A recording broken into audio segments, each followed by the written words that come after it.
हाजिर है। जी, सबसे अहम खबर तो सुप्रीम कोर्ट से ये है कि सुप्रीम कोर्ट ने 1995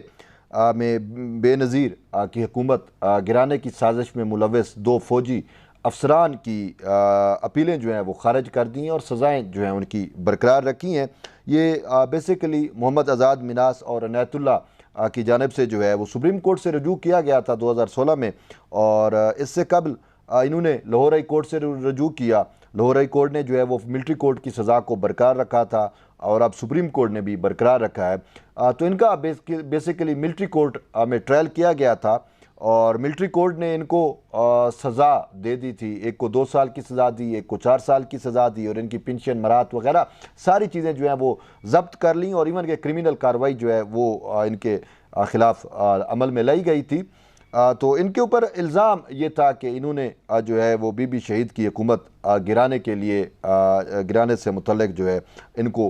मालूमात थी, इंफॉर्मेशन थी और इन्होंने अपने कंसर्न क्वार्टर्स तक वो इंफॉर्मेशन नहीं पहुंचाई थी और इनका कसूर साबित हुआ और इस वजह से इनके ख़िलाफ़ जो है वो फिर कोर्ट मार्शल हुआ और कोर्ट मार्शल में जो है जुर्म साबित होने पर इनको सज़ाएँ सुनाई गई। तो ये कोर्ट मार्शल या मिलिट्री कोर्ट की सज़ा के ख़िलाफ़ हाई कोर्ट में आया तो हाई कोर्ट ने वो सज़ाएँ बरकरार रखी और फिर सुप्रीम कोर्ट में आया तो आज सुप्रीम कोर्ट में भी इनकी दरख्वास्तें खारिज हो गई और इस सवाल से तहरीरी फ़ैसला भी जो है वो आज जारी किया गया। अब इन पे इल्ज़ाम क्या था कि मई 1995 में जो है इन्होंने अटैम्प्ट्स की और कि बीबी शहीद की हुकूमत को जो है वो टापल किया जाए और इसके साथ साथ मेन चीज़ ये भी थी कि फ़ौज के अंदर भी जो है वो एक बगावत जो है वो लाई गई थी। तो मेन फ़ौज में भी बगावत का मेन मकसद यही था कि किसी तरीके से एक ख़तून की हुकूमत जो है वो नाकाबिल कबूल है हमारे लिए, तो इनको हटाया जाए। तो वो जो बाकी किरदार थे उनको तो सज़ाएँ हुई थी, लेकिन ये थोड़ा डिफरेंट इनका था, ये था कि इनका बरह रास्त किरदार नहीं था लेकिन इनके पास इंफॉर्मेशन सारी मौजूद थी और ये फ़ौजी रूल्स के मुताबिक जब आपके पास इंफॉर्मेशन थी तो आपको अपने कंसर्न कमांडर को आगाह करना होता है, लेकिन इन्होंने जो है वो तमाम इंफॉर्मेशन होने के बावजूद अपने कंसर्न अथॉरिटीज़ को जो है वो आगाह करना जो है वो बेहतर नहीं समझा। तो इसी वजह से इनका कसूर साबित हुआ और जिस पर इनको सज़ाएँ सुनाई गई और फिर अपीलें भी इनकी अब खारिज हो चुकी हैं। तो इसके साथ साथ आज सुप्रीम कोर्ट में एक और अहम चीज़ भी हुई, वो ये है कि परवेज़ इलाही की जो अहलिया है उसने आज एक अलग से और दरख्वास्त दायर कर दी है और दरख्वास्त ये है कि मेरे शोहर जो हैं वो अलील हैं और उनकी सेहत जो है वो भी दुरुस्त नहीं है, तो इसी वजह से उसकी जो अपील है उसकी जल्द समाअत की जाए। परवेज़ इलाही की अहलिया ने जल्द समाअत की जो है वो दरख्वास्त दायर की है। ऑलरेडी अपील दरख्वास्त जो है वो दायर की जा चुकी है, लेकिन अब ये अर्ली हियरिंग की दरख्वास्त है। तो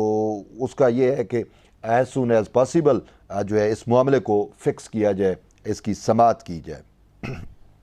इसके साथ साथ सुप्रीम कोर्ट में एक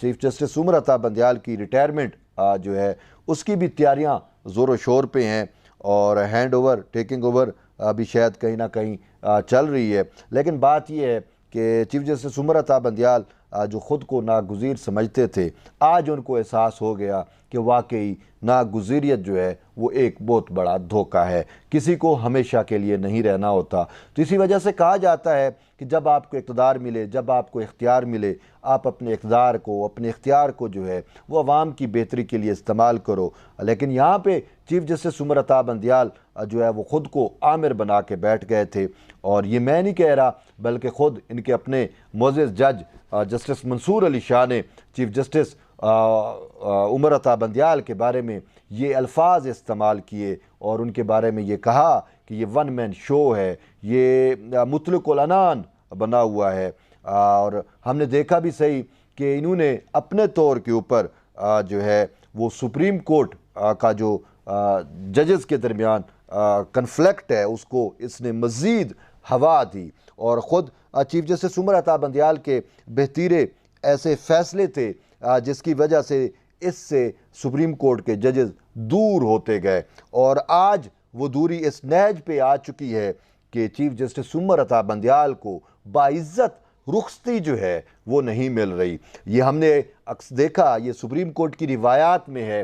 کہ جب بھی کوئی جج سپریم کورٹ کا ریٹائر ہوتا ہے تو اس کے اعزاز میں فل کورٹ ریفرنس ہوتا ہے، اور اس میں supreme court bar association, Pakistan bar council اور پھر سپریم کورٹ کے تمام ججز شریک ہوتے ہیں، اور ریٹائر ہونے والے جج کو خراج عقیدت پیش کیا جاتا ہے، اس کی خدمات کو سراہا جاتا ہے، اور آنے والا جج جو چیف جسٹس ہوتا ہے وہ بھی۔ تو یہ تو اب چیف جسٹس ہے، یہ خود ریٹائر ہو رہا ہے، لیکن افسوس سے کہنا پڑ رہا ہے کہ اس کو جو ہے فل کورٹ ریفرنس نہیں دیا جا رہا۔ اس سے بڑی جو سبکی ہو وہ اور کیا ہو سکتی ہے کہ جس ادارے میں آپ اتنا عرصہ رہے اور اس ادارے کے آپ مطلق العنان حکمران ٹائپ رہے، مطلق العنان چیف جسٹس رہے، اور آپ کہتے تھے میرا بینچ، میری عدالت، میری مرضی، میرا اختیار، تو اب تو آپ کا اختیار ختم ہو گیا۔ تو بہرحال ایسی صورتحال میں چیف جسٹس عمر عطا بندیال کو جو ہے صرف اس کے اپنے ہم خیال ججز جو ہیں وہ صرف کھانا دے رہے ہیں، اپنے گھروں میں عشایہ دیتے ہیں، تو وہ ہم خیال ججز ہی شریک ہو رہے ہیں، باقی ججز جو ہیں وہ تو اس میں شرکت ہی نہیں کر رہے۔ تو پھر اس کے ساتھ ساتھ پاکستان بار کونسل کی بھی روایت ہے کہ وہ بھی ہمیشہ کھانا دیتی رہی ہے، تو وہ بھی کھانا نہیں دے رہی۔ سپریم کورٹ بار ایسوسیشن صرف اس کو کھانا دے رہی ہے کل۔ لیکن اس کے ساتھ ساتھ ایک اور اہم چیز یہ ہے کہ چیف جسٹس عمر عطا بندیال کی بڑی خواہش تھی کہ مجھے تاریخ میں اچھے الفاظ میں یاد رکھا جائے، لیکن اب آپ عوام کے اوپر میں چھوڑتا ہوں، آپ پہ چھوڑتا ہوں، کیا آپ سمجھتے ہیں کہ اس کو اچھے الفاظ میں یاد رکھا جائے گا؟ بات یہ ہے کہ اس نے سپریم کورٹ کے ساتھ اپنی ساسو ماں کے لیے یا اپنے ہم خیال لیڈر کے لیے جو اس نے کیا وہ تو آپ کے سامنے ہے ہی ہے، لیکن اس سے بھی بڑھ کے جو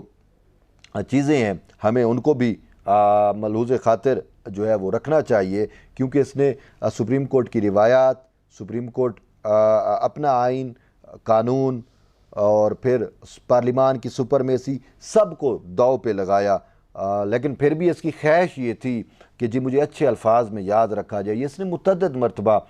کورٹ کے اندر آبزرویشنز دی، ریمارکس دیے، لیکن اچھے الفاظ میں ان کو یاد رکھا جاتا ہے جو آئین کی حکمرانی کی بات کرتے ہیں، اس کے لیے کام کرتے ہیں، جو قانون کی پاسداری کرتے ہیں، جو انصاف جو ہے وہ جو انصاف کرتے ہیں۔ چیف جسٹس عمر عطا بندیال کی جانب سے جو میں نے اس کی لیگیسی کو دیکھتا ہوں تو مجھے تو نظر نہیں آتا کہ اس نے کہیں کبھی کوئی انصاف کیا ہو۔ ہاں اس نے فیصلے ضرور دیے ہیں، فیصلوں کو ہم انصاف نہیں کہہ سکتے، فیصلہ دینا ایک ڈیفرنٹ چیز ہے، انصاف دینا ایک ڈیفرنٹ چیز ہے۔ اس کے پاس منصف اعلیٰ کا منصب تھا، لیکن اس نے کیا کیا، وہ اپنے منصب کی بھی بے توقیری کی ہے۔ تو اب جو ہے یہ